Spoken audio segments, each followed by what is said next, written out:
If you are dealing with massive average electricity bills, unexplained power outages, or a faulty meter your provider refuses to fix, you have options.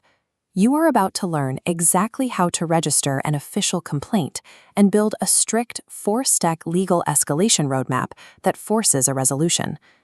Before we trigger this process, you must confirm your specific regional jurisdiction, whether you are in Mumbai, Delhi, or Odisha, and have your exact consumer number ready. Understanding this protocol takes you from a frustrated consumer waiting on hold to an empowered advocate who can enforce utility compliance. Your first obstacle is verifying that a sudden disconnection threat is actually real. There is a widespread fraud known as the disconnection SMS scam. Scammers will text you claiming they will cut your power at 9:30 p.m. tonight because your previous bill was not updated. You can identify the scam by 3 red flags. Authentic staff will never message you from a personal 10-digit mobile number. They will never ask you to download a screen-sharing app, and they will never demand payment through a personal UPI link. Once you know your issue is legitimate, you must register a Level 1 complaint. Do not use generic national corporate emails. You must route your issue directly to your regional customer care center. For Mumbai, call 19124 or 1-800-209-5161, or email customercare@tatapower.com.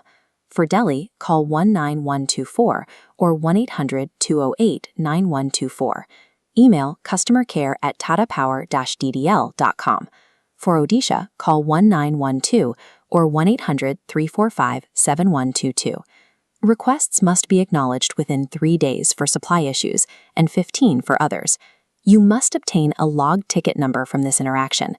That ticket is the non-negotiable legal foundation required to trigger every subsequent step. If your 15 days pass and the Level 1 ticket is closed without a satisfactory fix, you move up the chain. You must formally escalate to the Internal Grievance Redressal Cell, or IGRC, for your region. You cannot skip Level 1. Under regulatory rules, the IGRC must provide a formal remedy within 30 to 60 days from your filing date.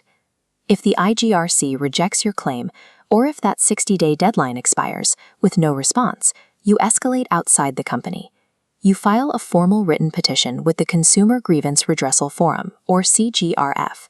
This independent quasi-judicial body hears electricity disputes away from Tata Power's management.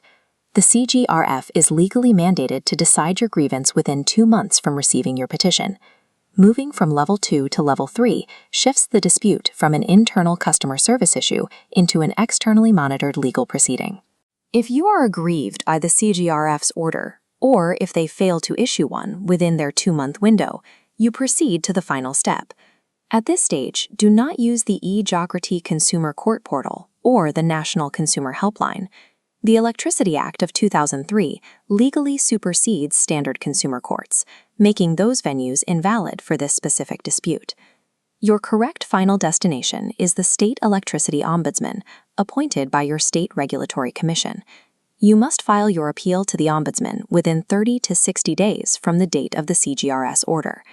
Reaching the Ombudsman guarantees a final, legally binding decision that stops any further corporate stonewalling. You have now placed Tata Power on a legally binding ticking statutory clock that forces issue resolution. Your immediate next step is to log your Level 1 complaint today, record the ticket number, and wait out the initial timeline. If you need specific written templates to file a local CGRF case, head to the community forum linked below. When you participate, never share your account passwords, banking details, or exact consumer number in the public comments. Systemic corporate accountability is only achieved when individual citizens rigidly enforce their statutory rights.